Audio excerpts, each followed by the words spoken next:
The morning at Hunt Mansion started with hope for a family picnic, a rare moment of joy amidst looming threats. Justin reassured Nora with heightened security measures, but tension simmered as Tina York's unexpected appearance disrupted their peace. In a moment of struggle, Nora and Tina ended up falling into a concealed pit, calling out for help as the scene plunged into uncertainty. Will Justin and the children reach Nora and Tina in time before any harm befalls them? What dark secrets might Tina York be hiding? And what is her true motive behind targeting Nora and Lisa? How will this incident impact Nora's family dynamics and her relationship with Justin and the children?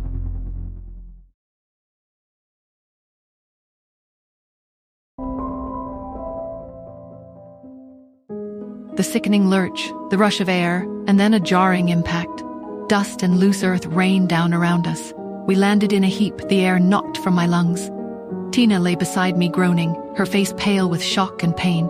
The pit was deeper than I'd expected, its walls steep and unforgiving. "Nora!" Justin's voice, distant and alarmed, echoed from above. "Tina, what happened?" I coughed, a metallic taste in my mouth, and tried to push myself up. Tina whimpered, her eyes wide with fear, her own voice a terrified whisper. "Help me! Get me out of here!" Above us, the frantic sounds of movement intensified. Justin's face, etched with a mixture of fear and fury, appeared at the edge of the pit, followed by Chester's more composed but equally concerned expression. Pete and Cherry peered over, their small faces white with shock. "Are you hurt, Nora?" Justin called down, his voice raw with worry. "Just a little shaken," I replied, pushing myself to a sitting position. "Tina's a bit worse for wear, I think." Chester quickly produced a rope, secured it to a nearby tree, and lowered it down. "Grab on, Nora!" I nodded, my gaze fixed on Tina. She was still whimpering, her hands shaking. She meant for me to break my neck, I thought, a cold fury bubbling beneath my calm exterior. I secured the rope around my waist and gave a thumbs up. Strong hands pulled me up, Justin's anxious face filling my vision as I emerged from the pit. He immediately pulled me into a tight embrace, his body trembling slightly. "Are you really okay?"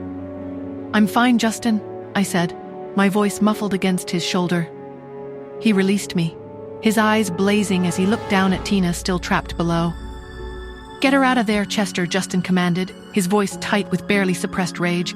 "And then bring her to me. I want to know exactly what she was trying to do." Tina was eventually hauled out, looking disheveled and terrified. She immediately stumbled towards Justin, her eyes darting nervously. "It was an accident, Justin. Nora pulled me in. She's trying to frame me." Justin's face was a mask of cold fury. "Don't insult my intelligence, Tina. This whole area was clear. And this shortcut you so conveniently pointed out, it was a trap, wasn't it?" Tina tried to deny it, but her voice faltered. I don't know what you're talking about." I stepped forward, my gaze cold and unwavering. "You engineered this, Tina, just like you tried to sabotage Lisa's admission. Just like you orchestrated Henry's little media circus." Tina's eyes widened in shock. How do you know about that?" "I know a lot of things, Tina," I replied, my voice dangerously soft. "You were consumed by jealousy.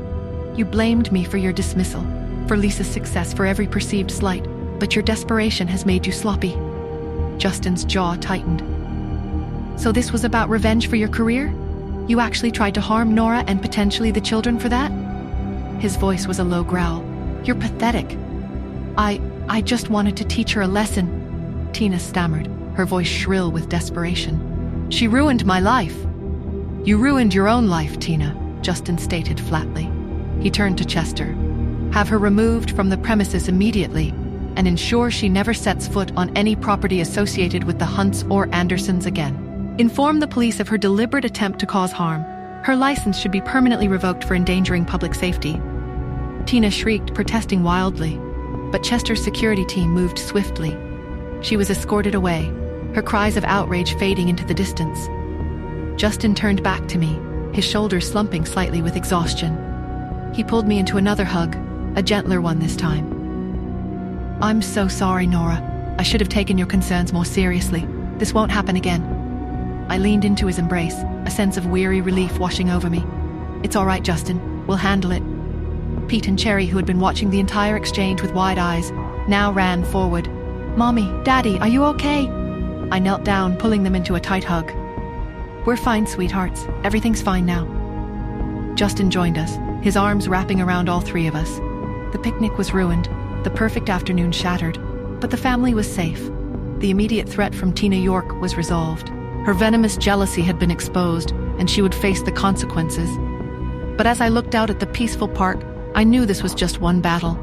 The symbol of the eye, the chilling message, Joel's investigation into my mother's past, the powerful and unseen organization. Those shadows still lurked.